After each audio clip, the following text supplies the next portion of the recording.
Ayanna Harry, who has been covering this trial for us from inside the courtroom from day one, is now outside the courtroom. Let me go right to you, Ayanna. Tell us how Donald Trump reacted when he heard that first guilty.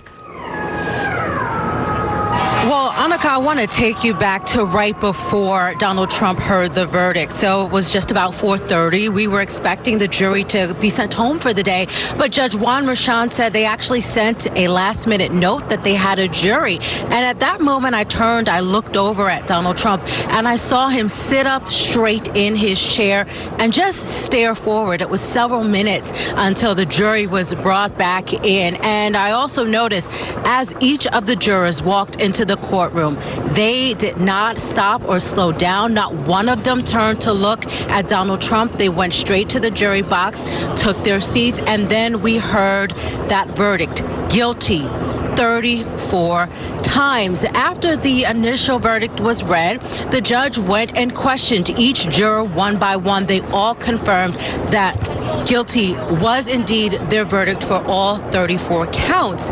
When we saw Donald Trump stand up and walk out of the room, he had his eyes narrowed, his lips were pursed. He certainly looked to be quite angry, quite upset. And we found out that sentencing will be happening pretty soon. Right now it's scheduled for 10 a.m. on July 11th, Annika. Ayanna, aside from Donald Trump, what was the reaction, or was there any reaction from others in the courtroom, those who were observing this trial?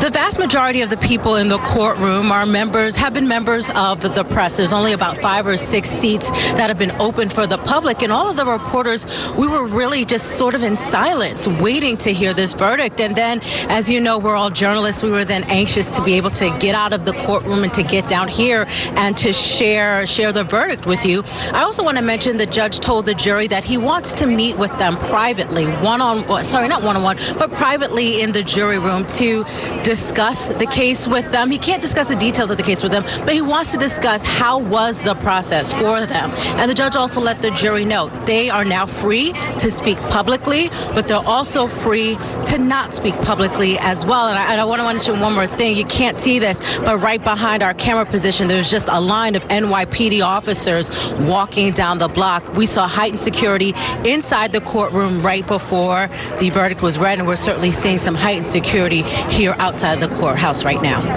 Thank you for watching our YouTube channel. Let Spectrum News be your resource for balanced, in-depth political coverage, and click the subscribe button right here. You can also download our app or watch us on TV to learn more about the candidates, where they stand on the issues, and more. We'll see you then.